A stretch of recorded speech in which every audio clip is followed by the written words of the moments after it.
Hi guys! Nandito kasi ngayon sa Glassdorf guys.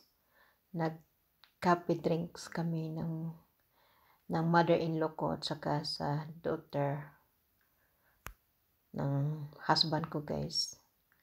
Yun, nandito kami sa natawag nilang Glassdorf kasi nga yung pabrika na to gumagawa sila ng flowers na mga crystals guys. Kaya yun, dito kami ngayon nangape.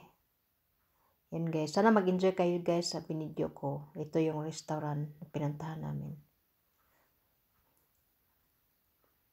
Yan, marami silang mga figures ng mga different kinds of crystals na ginagawa nila. Yan, ang gaganda ng mga decoration nila sa loob.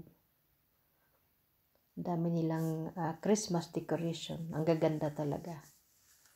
Kaya yan guys. So, tingnan lang nyo guys. Thanks for watching.